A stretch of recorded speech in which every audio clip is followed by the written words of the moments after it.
Hello and welcome. I'm Leigh Ann Gerrans and you're watching W News, broadcasting live from the Al Arabiya headquarters. These are our top stories. President Donald Trump's special envoy Steve Witkoff and top diplomat Marco Rubio meet EU leaders in Paris for talks on Ukraine. Italy's Prime Minister Giorgia Meloni meets President Trump at the White House. And scientists find strong evidence for life beyond our solar system on a giant planet 124 light years from Earth.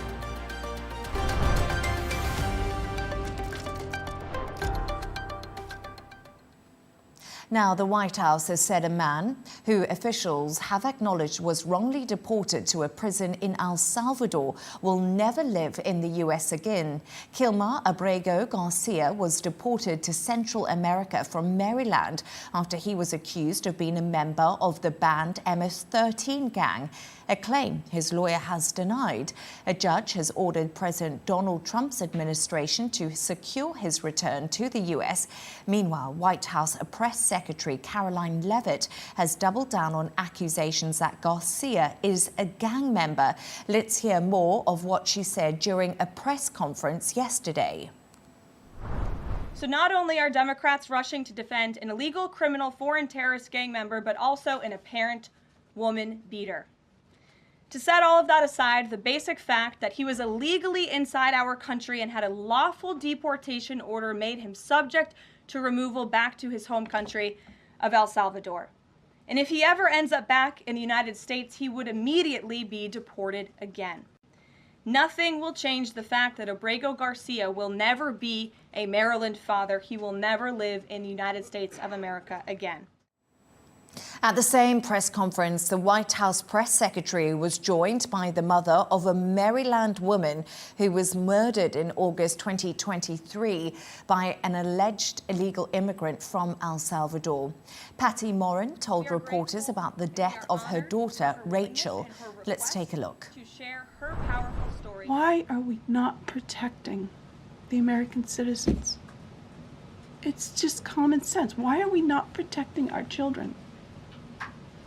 And to have a senator from Maryland who didn't even acknowledge or barely acknowledged my daughter and the brutal death that she endured, leaving her 5 children without a mother and now a grandbaby without a grandmother, so that he can use my taxpayer money to fly to El Salvador to bring back someone that's not even an American citizen.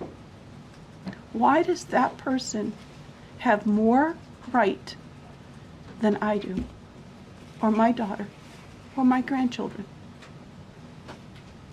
I don't understand this.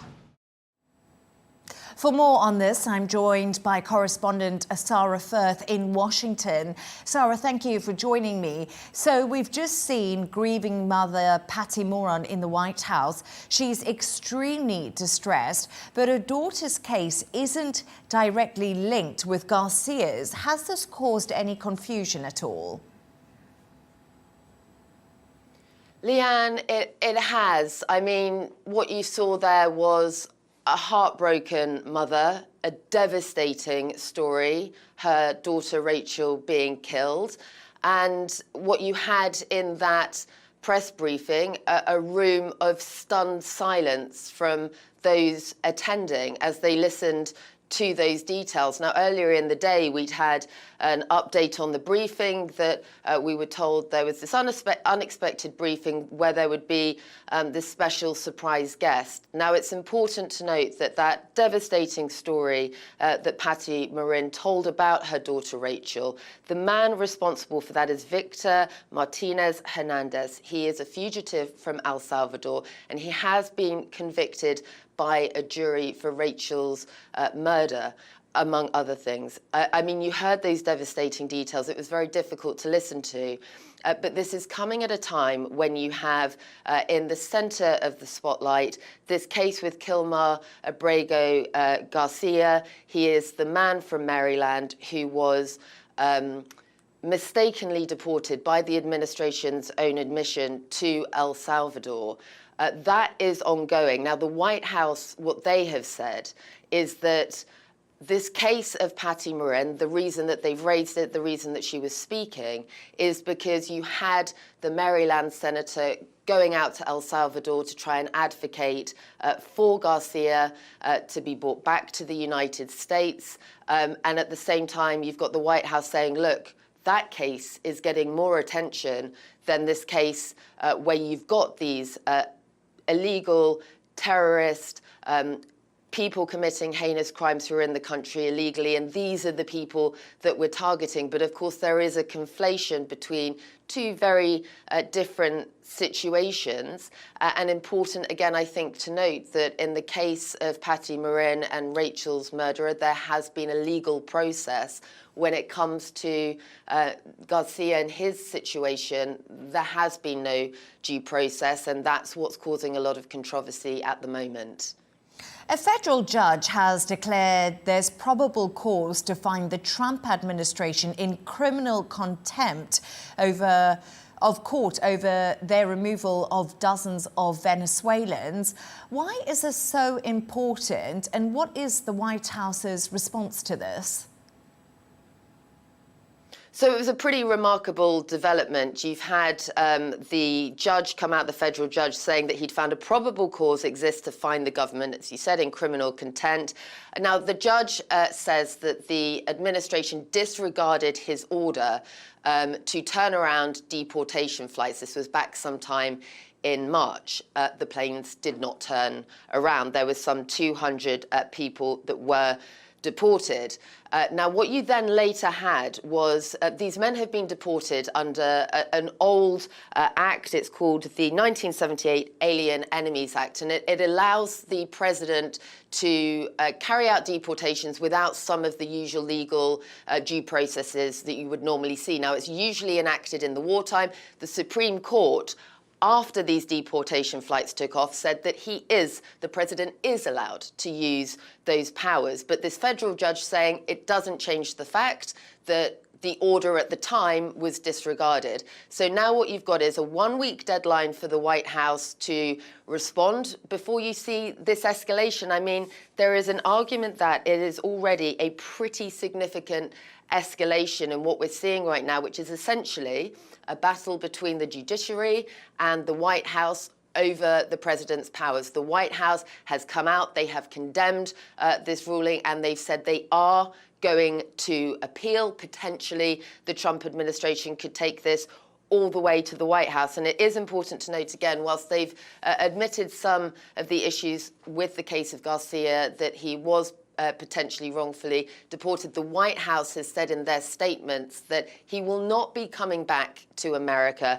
And I think important as well, just to say that as well as saying they've not made a mistake, you've heard from the Attorney General, Pam Bondi, very clear in her message about him not coming home. The message from the White House is clear. The president is 100% committed, they've said, to ensuring the removal, the deportation of these people that they call criminals and terrorists. The critics here and some of the judicial system are saying there needs to be due process. So, Leigh Ann, expect to see this clash, if you like, between these two branches continue and potentially get a bit nastier as time goes on. Sara Firth in Washington, thank you very much for joining me.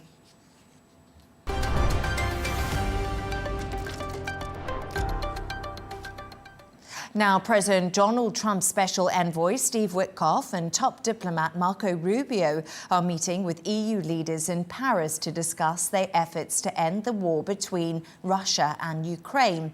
Ukraine's foreign minister and defense minister have also arrived in the French capital to take part in the talks, which are being hosted by the French President Emmanuel Macron. For more on this, I'm joined by freelance journalist Lisa Louis, who is in Paris. Lisa, thank you so much for joining me. What are today's peace talks focused on, and is this meeting a sign of hope in the ceasefire talks?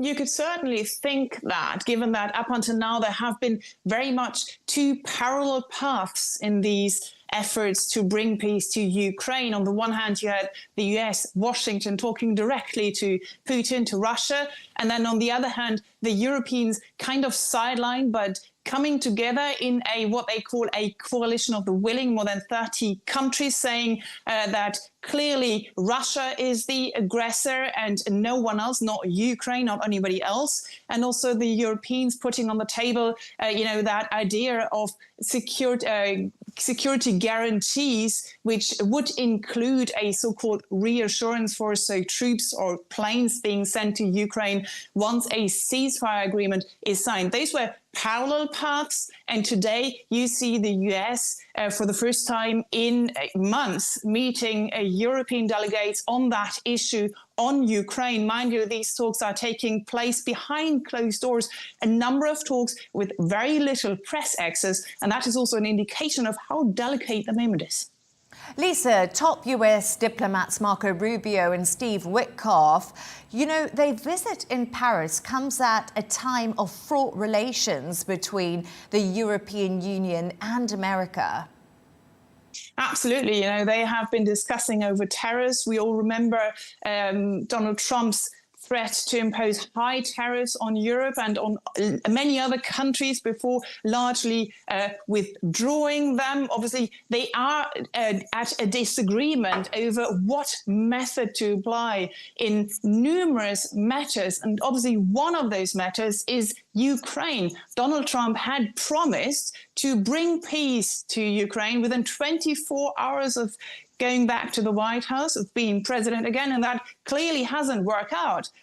And so today's talks here in Paris might be an indication that the US have come to that realization and think that they need to bring Europe back to the table to achieve peace in Ukraine. So ahead of this meeting, Volodymyr Zelensky is asking his allies to put pressure on Russia as the war continues. What exactly is he calling for? Well, he is saying that Russia is spreading false narratives. Russia has been saying that they're not the aggressor. They've been talking of Nazis in Ukraine, which President Zelensky clearly rejects. They have also been saying that Ukraine should, belong to Russia. Moscow is apparently now asking for 5 regions that it is occupying or partly occupying at the moment to be declared Russian, something that Ukraine is clearly rejecting. Moscow has been saying that if they were to sign a ceasefire agreement, Ukraine would have to be disarmed. There couldn't be any foreign troops stationed based in Ukraine, and that Ukraine could also not join any international alliances such as NATO. So clearly there's a huge gap between what Ukraine says and what Russia says, what both countries are hoping for. And Ukraine, well, President Zelensky is now putting pressure on Europe to strengthen him and to clearly say again that Russia is the aggressor. Mind you, that's something that especially President Emmanuel Macron has been saying numerous times over the past few years. He's also been saying, we are clearly standing on the side of Ukraine. Europeans are hoping that the US will support them in that effort, but Mr. Macron also said that, we are hoping for the best, but we're preparing for the worst. So the Europeans are willing to go it alone when it comes to, supporting Ukraine, but hoping that they might be able to bring the US on board after all. Lisa, meanwhile, EU chiefs have said they will travel to Ukraine to see what a reassurance force made up of European troops could actually possibly look like. What more can you tell us about this?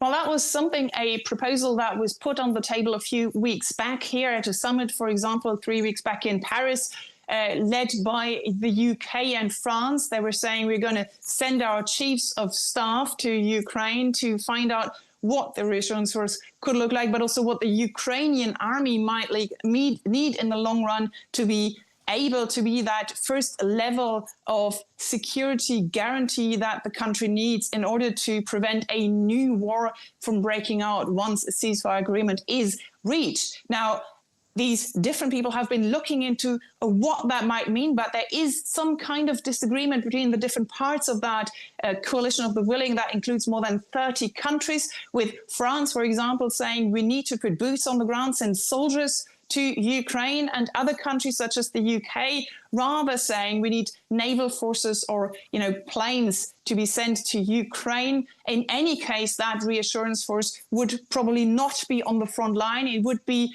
further back, but it would be ready to fight back if attacked. That's at least what Emmanuel Macron was saying 3 weeks back at that summit here in Paris. But as I said, so far we have not heard many concrete details what the reinsurance force would look like. Indeed, we only have heard that once a ceasefire agreement is reached, it might stay there for 5 years.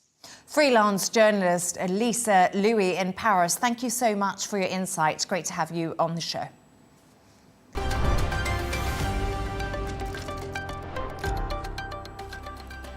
Let's take a look at some of the other stories making headlines today. The Israeli military says it struck a Hezbollah infrastructure in the south of Lebanon overnight. It says it will continue to stop attempts by the Iran-backed group to build or establish a presence in the region. The strike comes despite a fragile ceasefire agreement that was made last November. A Tesla whistleblower has won the latest round of a long, drawn-out court battle against Elon Musk and his company.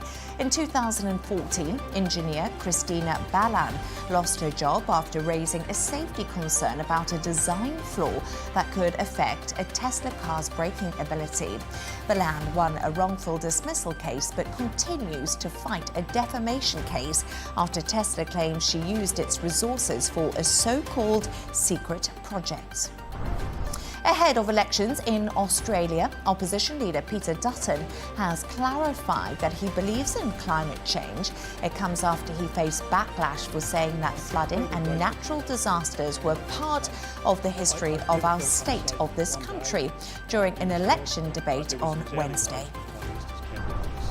And finally, a sloth at a British zoo has undergone pioneering dental surgery to cure its toothache.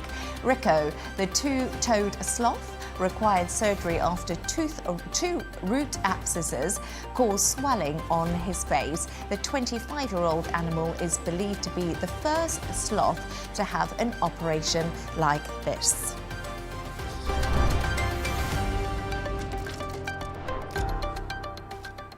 In the last hour, Italy's Prime Minister has arrived at the White House to meet President Donald Trump. Giorgia Meloni is the first European leader to travel to Washington since Trump introduced 20% tariffs on the EU, which he has since paused. It's believed Meloni will try to convince him about the benefits of a zero-for-zero tariffs deal for the entire EU.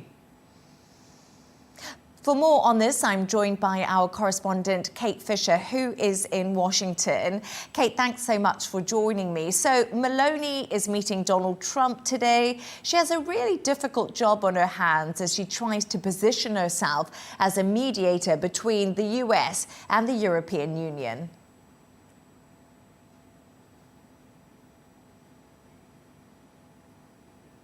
Yeah, she's got a real tightrope to walk between representing the interests of the European Union and remaining in US President Trump's good books, which she does seem to be. She was, of course, the only EU leader invited to his inauguration, and the pair have just been speaking outside the White House ahead of a lunch they will have before that bilateral meeting. And they were complimentary of each other once again. Donald Trump saying how much he liked and respected her, also saying that 100% there would be a trade deal with the European Union, but it will be a fair deal, he said.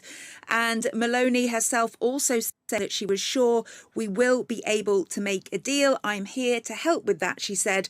And I think the best way is that we simply speak frankly. And perhaps, certainly the European Union is hoping that she is their one hope of speaking frankly to Donald Trump, since no other EU leader has been to the White House since those tariffs, those large tariffs were imposed and then paused on the EU. Ursula von der Leyen, the leader of the European Commission, also has been trying to get an interview, a meeting with Donald Trump, and failing to do so. So she has been speaking to Giorgia Meloni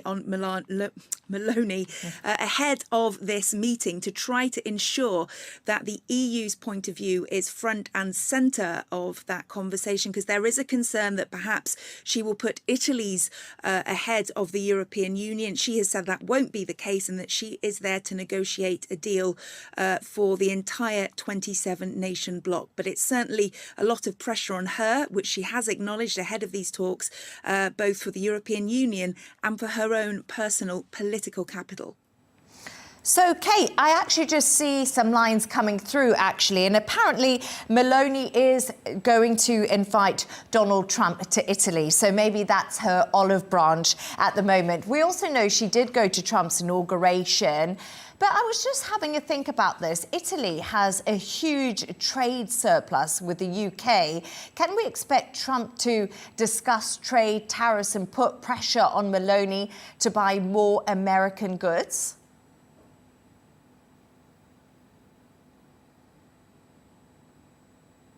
Yes, I think that will certainly happen. That is Donald Trump's whole reason for these tariffs, he says.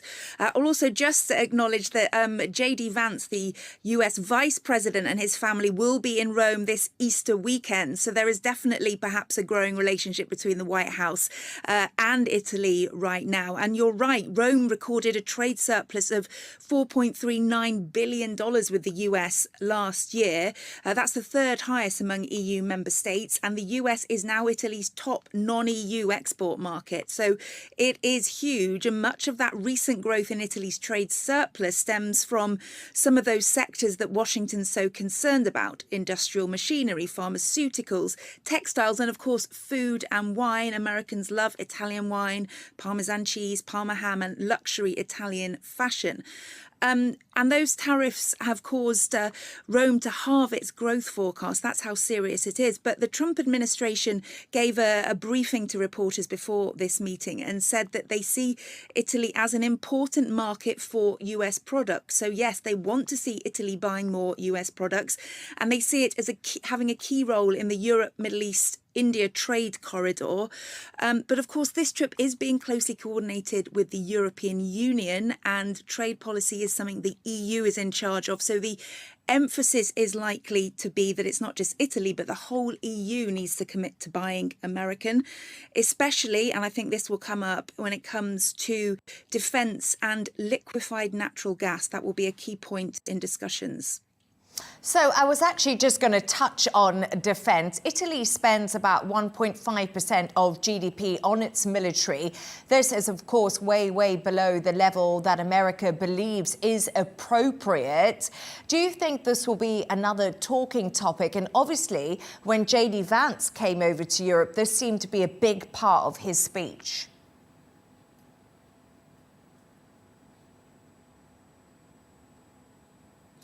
Absolutely. In that call I was just talking to you about ahead of this meeting with reporters, we were told that the US president will press the point that Italy needs to spend more on its defence, which is a key demand that the US has of all its NATO allies. The official was saying that there are 8 countries that aren't meeting their 2% threshold, and Italy is unfortunately one of them at 1.49% of GDP. It's among the lowest in Europe.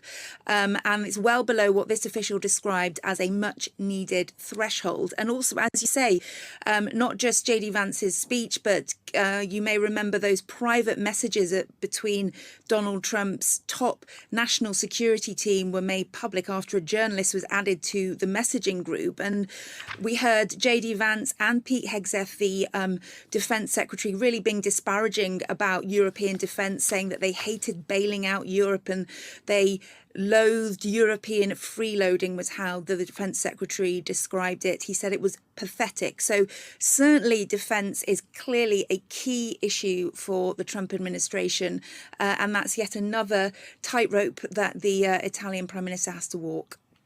Kate Fisher, I actually nearly just forgot about that signal scandal. I feel like so much has happened since then. But thank you so much for joining us from Washington. Great to have you on the show.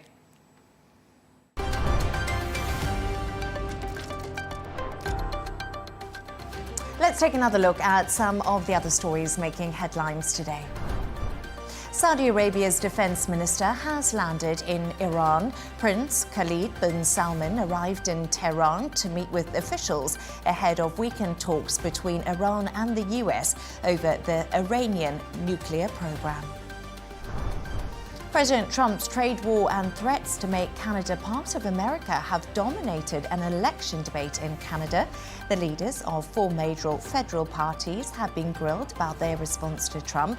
There's a second debate in English on Thursday before Canadians vote on the 28th of April. And police in Spain have discovered an illegal shooting range run by a criminal group.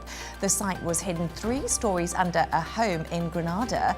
3 people have been arrested and multiple weapons along with $68,000 were seized.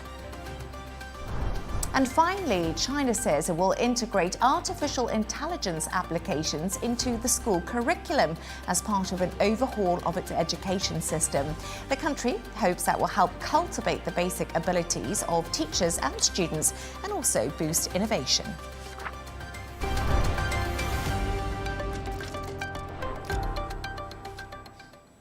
Now to an amazing story. Scientists say they found strong evidence that shows here are signs of possible life along our solar system. A Cambridge team studying the atmosphere of a planet called K2 18b has detected signs of molecules which on Earth are only produced by simple organisms.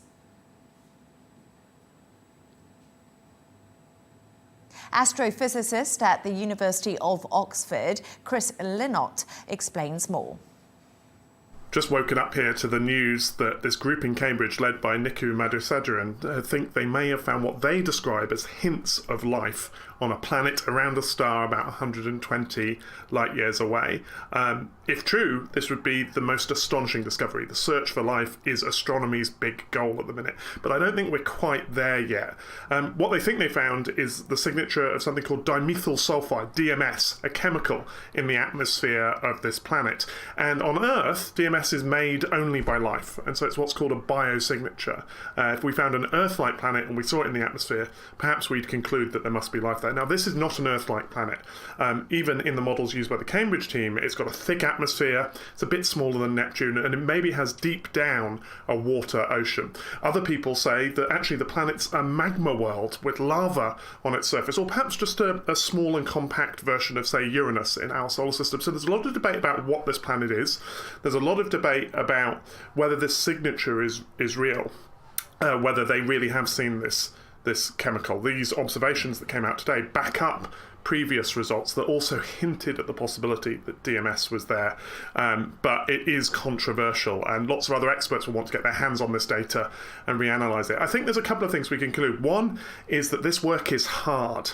These planets are distant, we don't see them clearly. In fact, we only get data for this planet when it happens to pass in front of its parent star. And teasing out what might be there in this atmosphere is really difficult. But the real lesson, I think, is that there's a diversity of planets out there way beyond anything we could have imagined. Almost everything you've seen in science fiction exists in the universe, and that's true of the chemistry of these planets too. So we should expect not Earth-like planets, and not even planets that are like those we see in our solar system, but all sorts of strange things going on. And the next step, as well as more telescope observations using NASA and ESA's James Webb Space Telescope to follow up on this result, the next step is really to get the modelling right, to understand what chemical reactions are possible, and therefore how to explain what's being seen in the atmospheres of these planets. So maybe one day in the far future, we're able to look at a planet, say, yes, we understand what's going on there to such an extent that we can be sure we're seeing chemistry that's associated with life. But we're not there yet. but we are trying.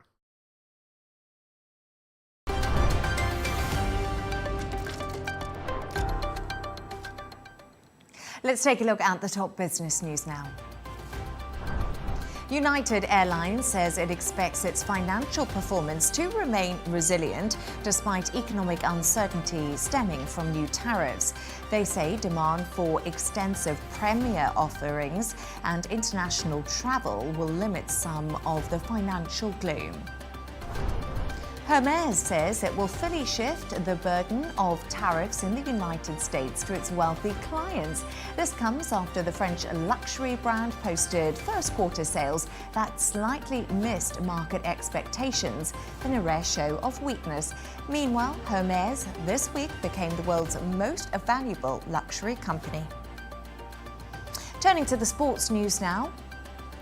Liverpool captain Virgil van Dijk has signed a new 2-year contract. The defender's contract was due to come to an end in the summer, and he, of course, joins Mo Salah in extending his stay at the club. And Neymar left the football field in tears after injuring his leg just 34 minutes into his first start in the Brazilian Serie A championship this season. The Santos forward was handed a start during the game against Atletico MG after returning from 6 weeks out, and that was with a thigh injury.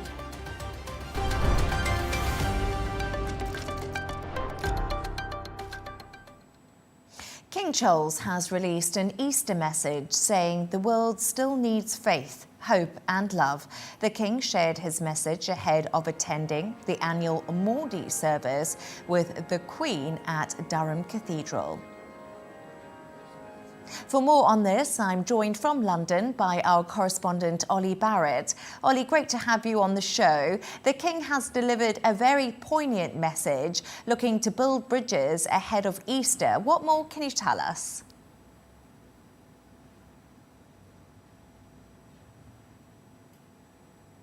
That's right, Leigh Ann. The Easter message from the King is something that comes at a time when he talks about one of the puzzles of our humanity being how he says we are capable of both great cruelty and kindness.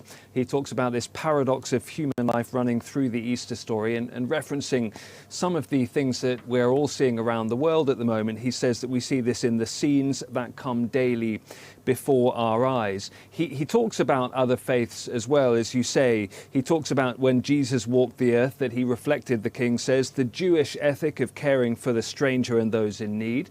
But he also describes that as a deep human instinct echoed in Islam and other religious traditions. And really this reflects one of the things that we expected to see when Charles became king, was this idea that in some ways he wanted to portray himself, particularly to the British people, as a defender not just of the Christian faith in the UK, but of all faiths that people practice and follow here. And I think, as I say, that that's reflected in this Easter message. And he talks of 3 virtues he says the world still needs. In his words, faith, hope and love.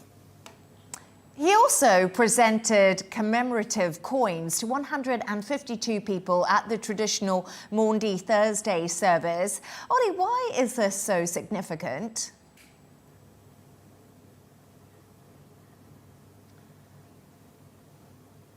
Well, this is a tradition that dates back to around the 13th century here in Britain, the reign of King John. The reason 152 is the number is that is 76 men and 76 women, and that is the age of the monarch. Charles at the moment 76 years old. And as you say, this Maundy money is handed to pensioners these days. It used to be handed to what you might call elderly people, and they get 2 pouches. One is red and one is white. One of the pouches has pennies that add up to the number 76. The other pouch has money that traditionally was a gift that could be spent on things like food and clothing for the elderly and the vulnerable. These days, most of the people that receive that money keep it as a souvenir rather than going out and spending it. But as I say, it's an important royal tradition that dates back centuries here in the UK, and one that Charles actually missed last year because of his health. This year, though, back at the Maundy Thursday ceremony. But there were also protests at the event, weren't there, Ollie?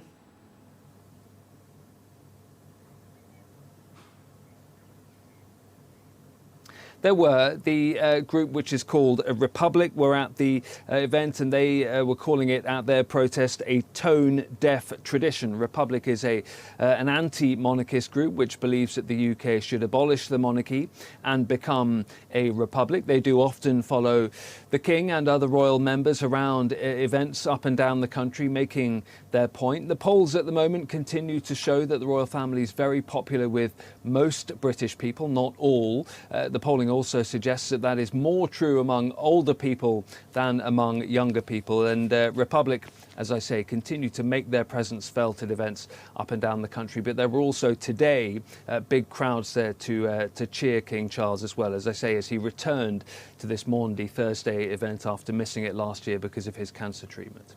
What else will the King be doing to mark Easter this weekend?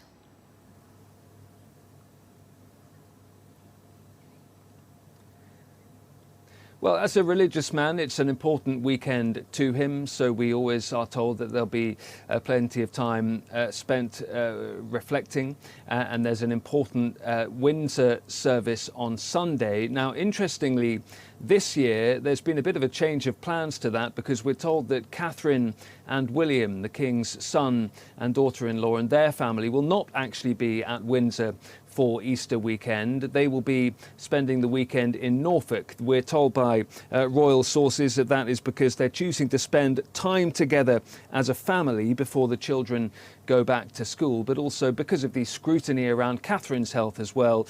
Some will have some concern about whether there might be a health-related reason to them missing Easter in Windsor again this year. But as far as we can tell from royal sources, this is a family reasoning, and we're also told by sources at the palace that this is something that very much has the King's sign-off.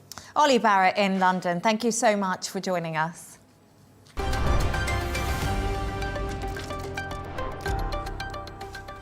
Now a reminder of our top stories.